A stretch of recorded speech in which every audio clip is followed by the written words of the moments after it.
Hello everybody, today we are Rock Run. There's many trails here. I'm not sure exactly what town this is in, but we're going to give you a shout out at the Rock Run Preserve map. Alright, so you got the Rock Run Preserve, which is kind of here, and then it got the Theodore Mars, the Alessio Prairie. We're in Joliet apparently. So over here, let's see, a little bit further back you got the Hamel Woods, which just looks pretty cool. Yeah, so we have a lot of different options. Today we're going to check out the Rock Run Black Road access. We'll see where we're at. We got the pisser straight away. And you got a little gazebo that you could barbecue and fucking stay out of the shit, the sun. Plenty of garbage cans around this place, so I'm hoping that we don't see a lot of garbage around. But you never know, we'll see. There's a big body of water here, which I'm assuming, I just saw father and daughter fishing, that this is a fishing lake. I see a bunch of people on the other side, so we'll see. See what we got going. Obviously a little fishing thing here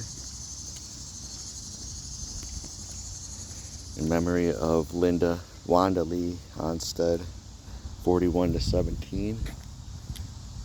I think that's a beaver out there floating. I found another fishing path. Like I said, fishermen are the best. I'm going to crack open that BRC to start the day, and I'm going to have to stop right here in the shade for a minute because I forgot to take out my Invisalign. If I don't take out my Invisalign, the BRC will stain my Invisalign.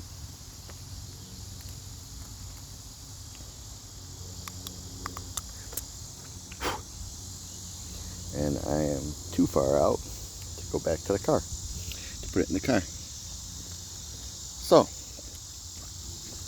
got the BRC, got the espresso cream today. Something to keep me up, moving, and awake while we're doing this hike. It's pretty, I'd say it's pretty early. I mean, it's early afternoon if you consider 11, but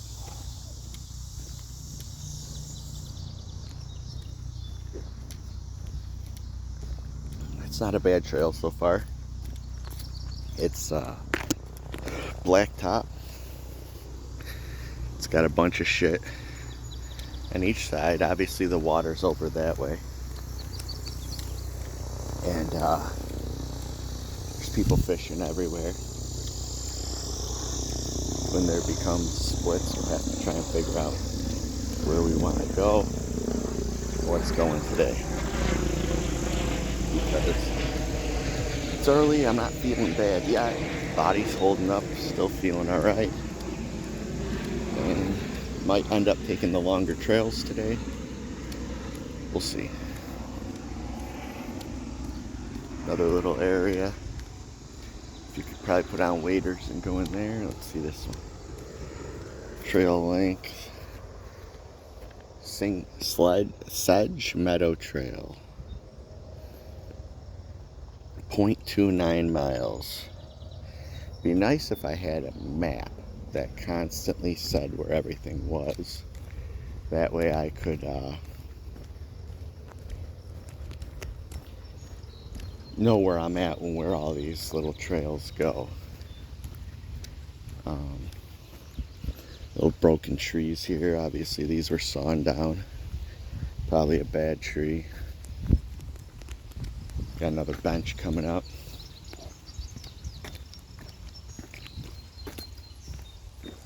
Jesus, I'm falling all over the fucking place.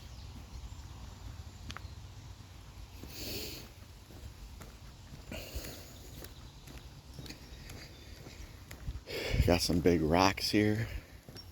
Some weeds everywhere.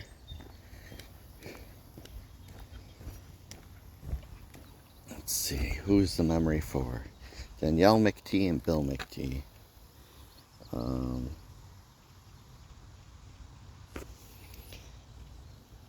93 and 2024.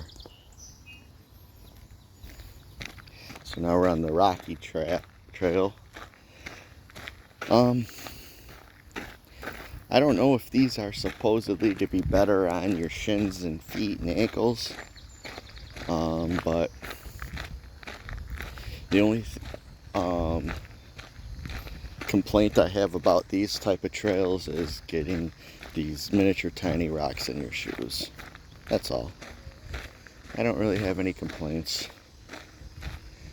Or when it's wet, they tend to have pockets and hold water. But other than that, not a whole lot. Interesting, there's different parts of Joliet. You got like historical districts, you got areas by the prison, which I'd like to take a few more tours, hopefully this summer, and learn a whole lot more. I've been watching a lot of documentaries on the Joliet prison. It's got quite the wild history. Basically, the first 30 people who were sent there, men and women, were tasked to build the place, which is super fucking wild. Hey, we're putting you in jail, and you're gonna build the jail. It's like, alright, fuck it. And they had across the street the limestone quarry, and I'm not sure if it's still there or what. I'll have to do some research into that.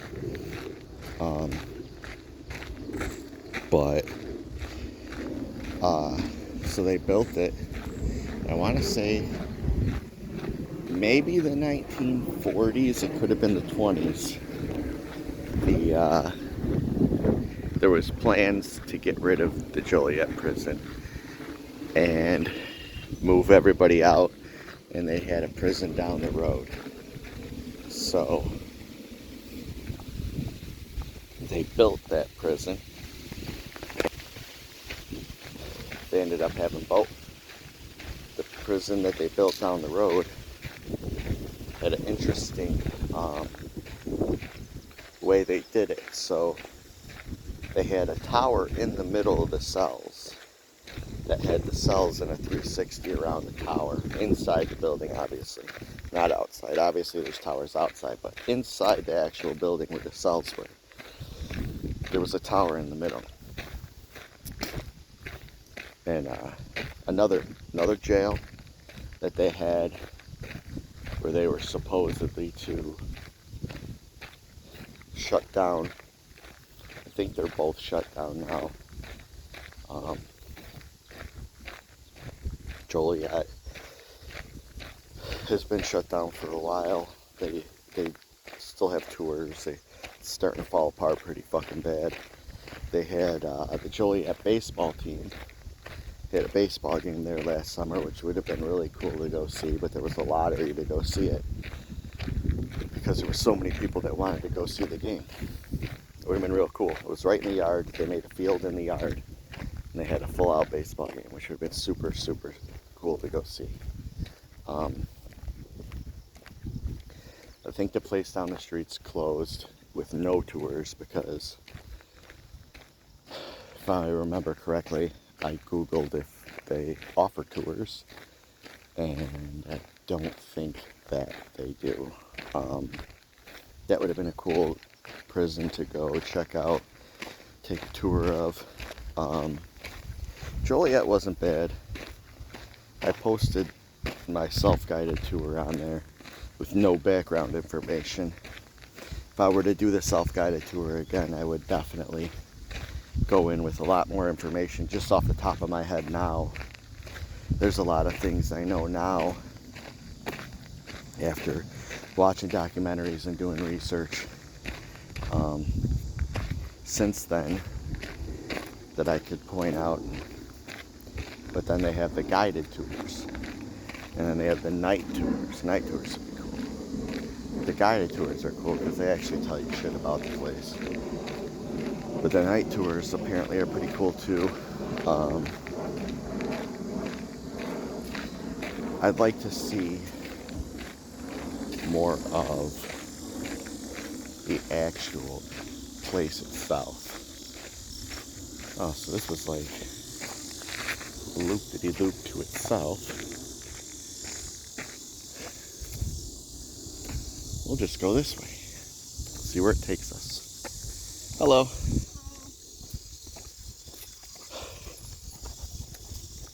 So, it's cool to learn about things that had significant impacts on society, significant impacts on the state you live.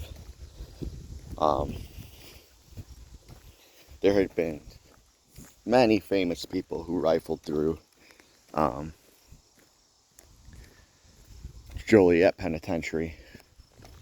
I think Al Capone was there for a bit.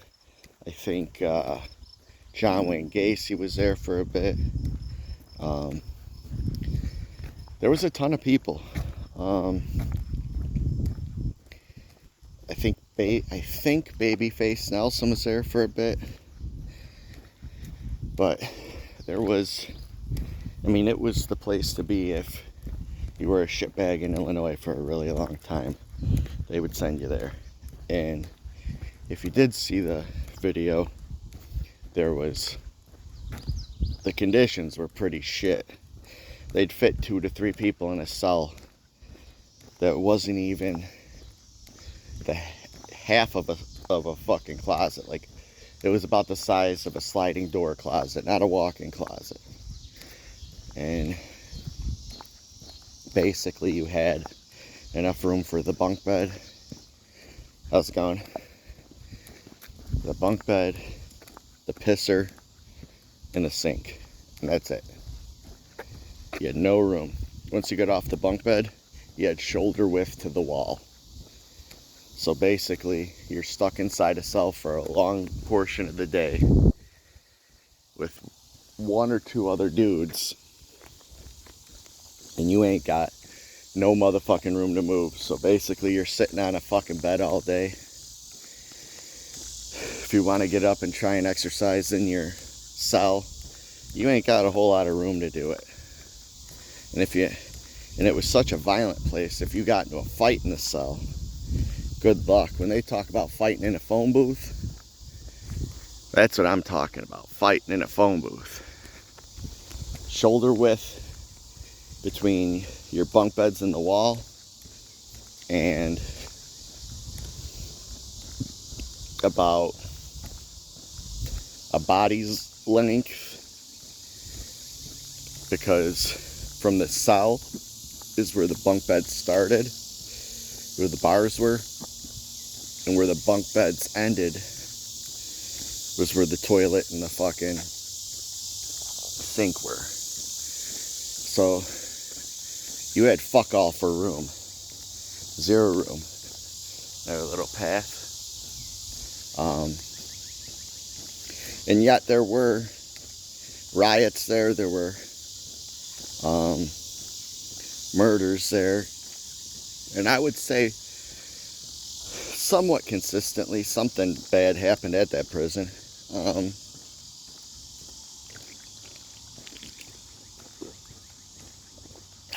The BRC. So if I go back, part of your self-guided tour takes you to one of the cell blocks, of which I wasn't aware. And they had some gangs that took over the Joliet prison, I want to say, if I'm not mistaken, in the 70s. I could be wrong about the time, but pause this for a moment. We get another Janet Trun Kapala, 46-14. But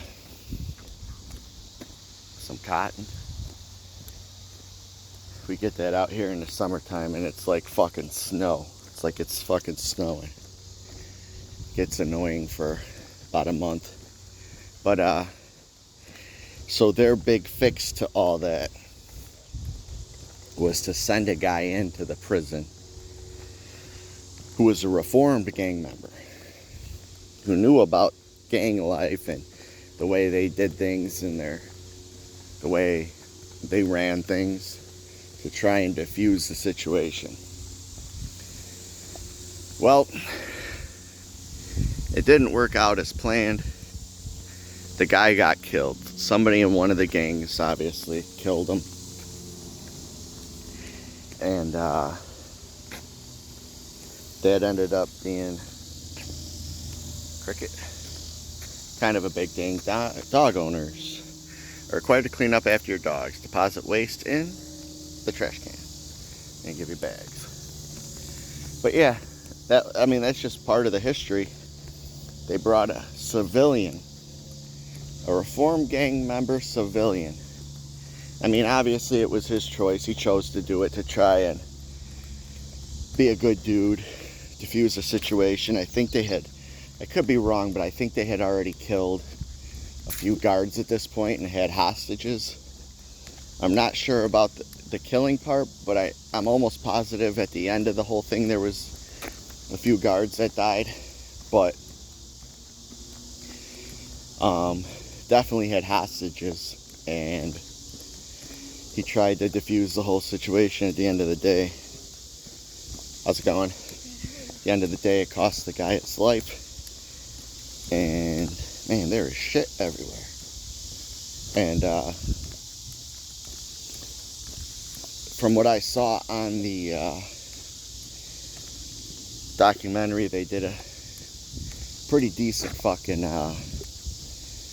funeral for the guy. Shouldn't have died anyways. How's it going? Yeah. But I mean, that's the kind of shit they had to do in Joliet, man. That's why I love going to historical places. We got another bench here. Dakota James Adams. Wow. Young person. 91. 2022. Fucking 01, 11, 21, 31 years old. That's fucking sad. Real fucking sad. But yeah, that's why I like going to these historical places. I love history. There's always something behind it. There's always something to learn from it. There's a lot of people who don't learn from things, and just the mistakes just keep piling up, racking up. The same shit that's happened over and over and over through society and time. And all they had to do was pay attention to what happened before, and they couldn't do it. And how's it going? All right. And yeah, there's the famous saying, if you don't learn from history, you're doomed to repeat it. And that's, I mean, motherfucker, if that ain't a true statement, I'll tell you that much. But I don't know how long this motherfucking trail is. I don't know where it's going. We're coming up on a bridge, which is pretty cool. I always like bridges because 90% of the time there's water. I don't hear water. I hear wind going through the trees. But I don't hear water. Reduce speed, congested area. Now I'm assuming that this was put here for people driving vehicles, but I don't think there's a way to even get a vehicle through here unless it's an emergency vehicle. I mean, maybe for bicycles or skateboards or scooters. Let's see if there's any water. Yep, there actually is some water. If you notice, a lot of these Forest Preserve District bridges are the same too. They look identical.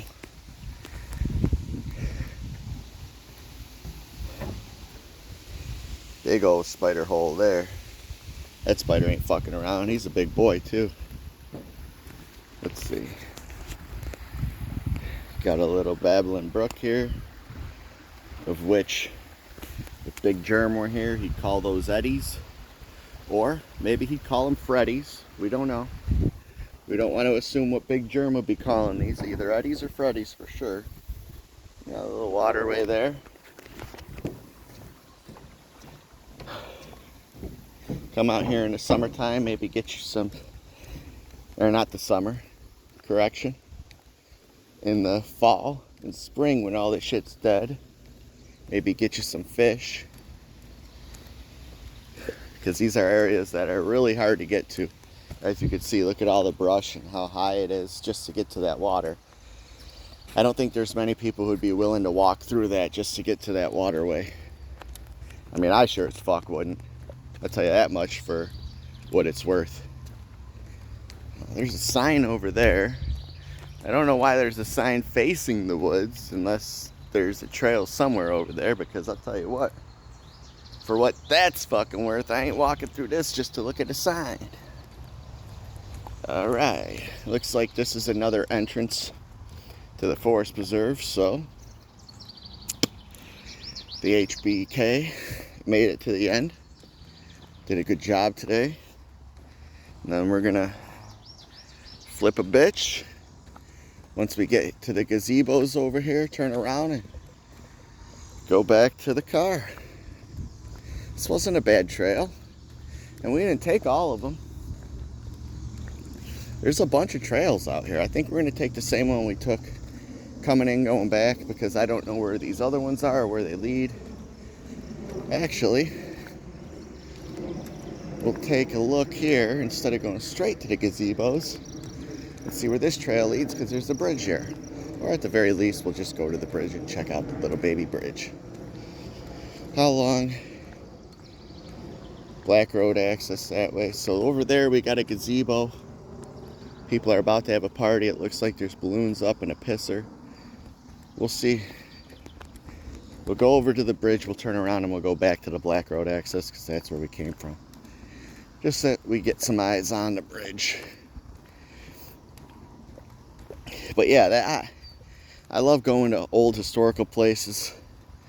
They got that windmill in Piatone. I'm definitely going to check it out. I'd like to go while they're open if possible, so you could go inside and get a look-see to what's inside. That thing's got some pretty fucking significant history to it itself. And yeah, I mean, they had to build this wooden bridge, which looks like it's in remarkable shape. It goes for a minute to get through all this dumb shit. Probably a lot cheaper than pouring concrete and blacktop. So they had to backfill it all in first. How's it going? Alright, back to the fork. Then we'll head back to the car, maybe hit another trail if we come across one on the way. So, yeah. Gonna check the Piatone thing out. Did some more research on the crazy hospital. I'm gonna have to see, even though the thing's literally falling apart, if they let you go in any area of it. How's it going? Good, how are you? And maybe visit some vets at the vet hospital while we're over there. Who knows? Bring them some rippets and some tobacco. You know, I've never seen a veteran turn down rippets and tobacco before, so we'll see. Get another swig of my BRC.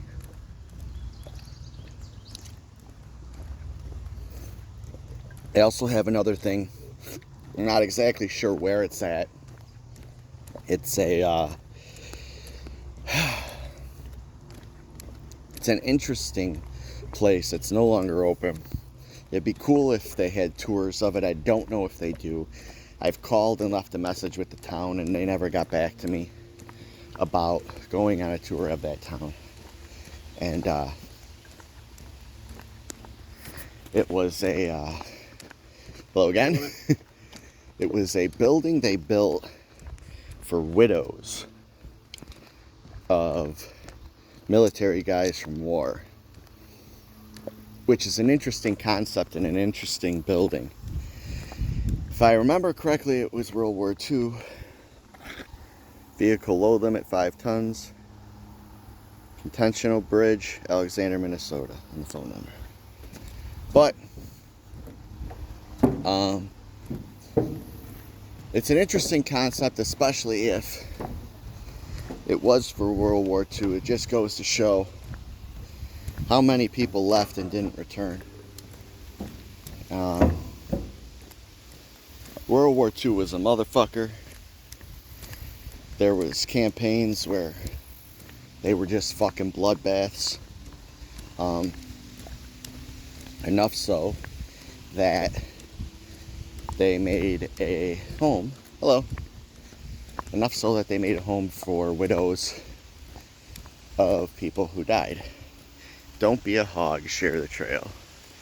Little picture of a baby piggy. I've always wanted a baby pig. I thought they'd be so cool to have. It's like a pet. But once it grows up, they're not little cute piggies no more. They're big, nasty, disgusting piggies. But at the same time, if somebody breaks in your house, you don't have a problem no more. So, it's a double-edged sword. Yeah, there's a bunch of shit I'd like to check out. There's a couple prisons. There's one pretty far south that it would take a few hour drive. I think, if I'm not mistaken, the documentary I saw was that it opened before Joliet Prison, which Joliet Prison opened at the end of the 1800s. And I think it's still standing, if I'm not mistaken. How's it going again? Good, how about you?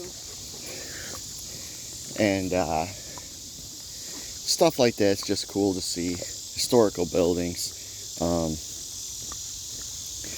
Eventually, I'll make my way downtown to go check out the Sears building, which has significance for me, being a union iron worker, and being that my Uncle Vic worked on that building.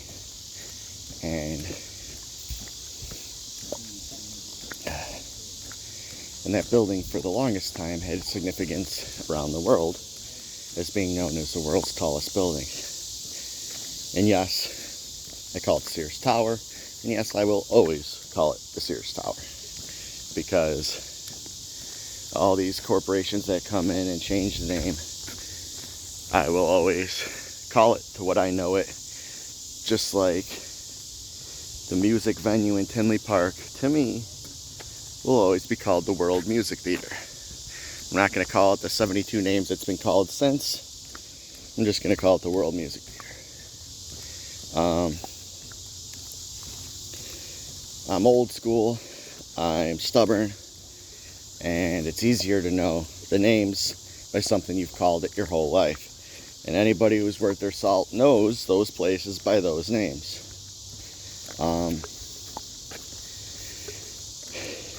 It's cool. I got to talk to my Uncle Vic before he passed away about significance of jobs, doing what we do for a living. And I asked him, I said, while you were building that, did you know what you were doing and how significant it was and the role you played in building? Hello? Hello. And in building what would be for a long time, the tallest building on planet Earth. He said yes and no, because you knew the building, you knew what it was supposed to be. But at the same time, you're going to work, which I can understand. I've been on some pretty significant landmarks as far as Chicago goes.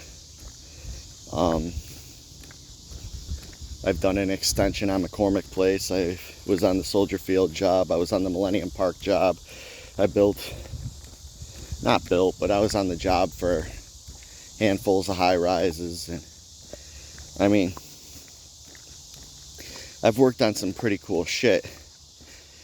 And at times, you understand what you're doing. Like the Soldier Field job, we all understood. It was cool as fuck. We're building a Bear Stadium. But like, at the same time, you just kind of go to work. You don't dote on the fact you're building the Bear Stadium until back then they would do things like they'd have safety days where like Dan Hampton came and they gave out free shit, and then that's when you could sit back and be like, yeah, this is fucking cool that I'm here. But I mean, other than that, at the time you're doing it, you're at work. But when it's done, to me, the difference is when it's done. When it's done, you can sit back and go, I did that. Obviously, you didn't do it by yourself, but you were there. Regardless how long you were on that job, you were there, you did it. You put your fucking stamp on it.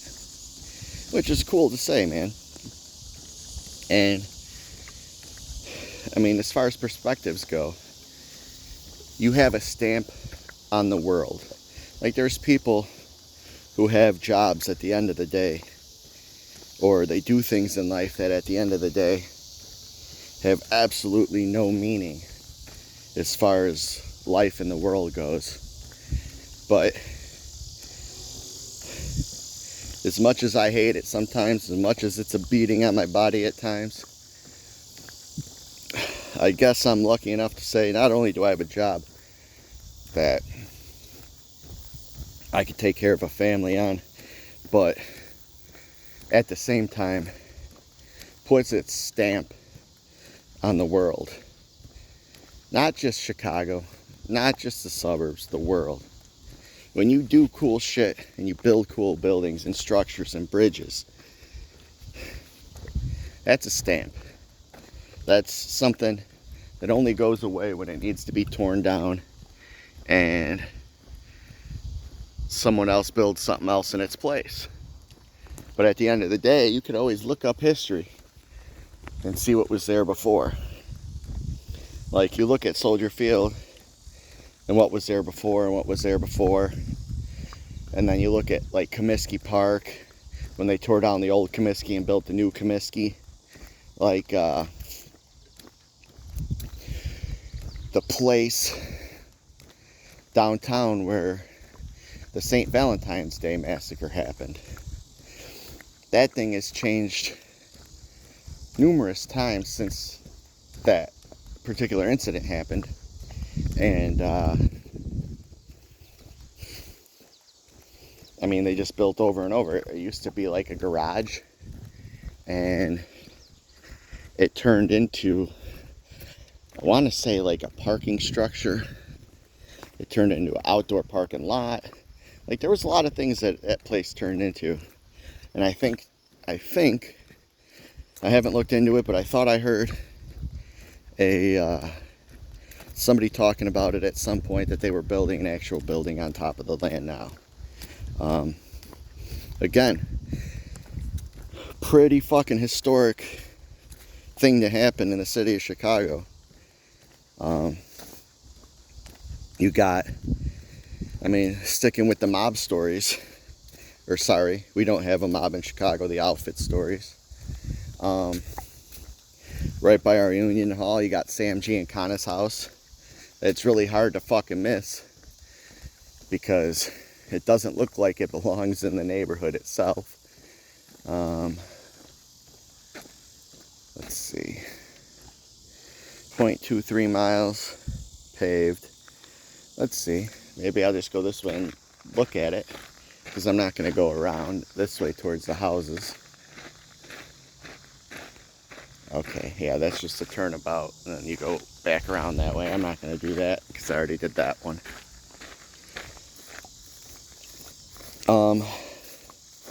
Obviously the owners of the place who are there now aren't going to let you in and do a tour of the house. That'd be fucking Looney Tunes to ask in the first place. Hey, you had a extremely fucking famous murder happening in your basement. Would you mind if I came in and took a look? Like, get the fuck out of here. No chance. Actually, we'll take a look at this little fishing area here. There's a guy we passed on the trail who came out fishing. There's another part of the trail. We're just going to check out this bench here, turn around and go back to the car. But you can look at it from the outside. They're coming out and saying now that, how's it going? That the boss man, the tuna's the one who went in and did it. Ooh, that's a big old fish. Let me see if I can zoom in a little bit. That's a big old fish right there. There's a couple little ones. Jesus. I am definitely coming here fishing. There's another one there floating around. There's fish everywhere. But that one that went first was a big old fish.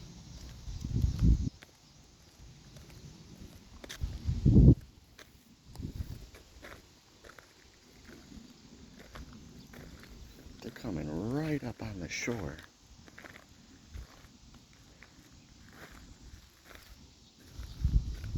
Look at them all. I come up to the shore and they're all swimming right by me.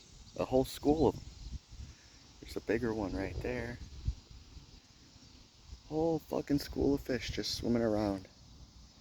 Look at they're facing me like I'm gonna throw something in the water for them. That's so cool. These fish are not scared of humans. This is fucking amazing. I've never seen this before in my life. And there's some bigger ones. Much bigger ones. I'd like for that big mama to come back.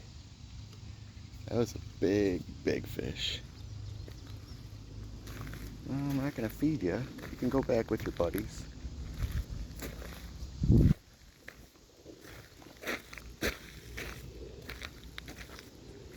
That was pretty cool. I walked right up to the front and all those fish came right up and faced me and stood there like, give me something. Yeah. I've been fishing my whole life. I never seen a fish come right up to you like, come on, man. Yeah, catch me. There was a real big one when I was walking there. It started going that way. It had to be about 1.5 feet. Oh, wow. Yeah. Wow. I'm just now finding some of these places and now I'm like, I'm definitely coming back here just to fish. Yeah, I like that spot there. That one there? You see the shade? Oh yeah. Especially when it gets warm out. Yeah, that's a nice one. There's a couple places that I've been looking at on these trails. I'm like, in the fall and spring would be perfect because all this brush, you don't have to go through the brush. I'm like, when it's up to my waist, I ain't walking through that shit. A lot of us ain't. No chance. Right. Look at this one right here.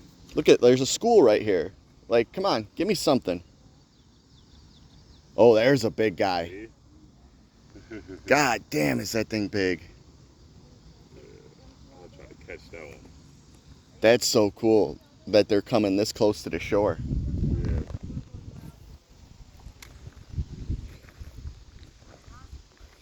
Good luck. I hope you catch that big fucker. Thank you.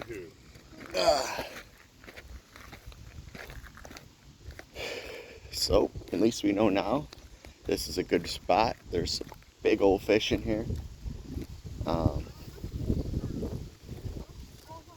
We definitely have to set up something to where I could set up the phone and in case I catch something I don't have to constantly turn it on and off. Maybe get like a what's it called? Be able to chop it all up once I get a computer and do like proper video that way.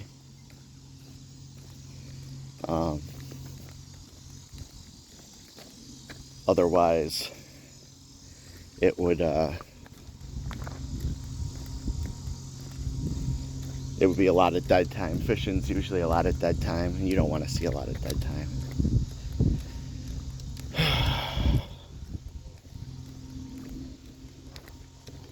But yeah, definitely coming back to this motherfucker again. There's water here, and that guy said that there's that side with the shade's a good spot. Those people are all intruding on his fucking little area, which I think's a cocksucker move now. But it is what it is.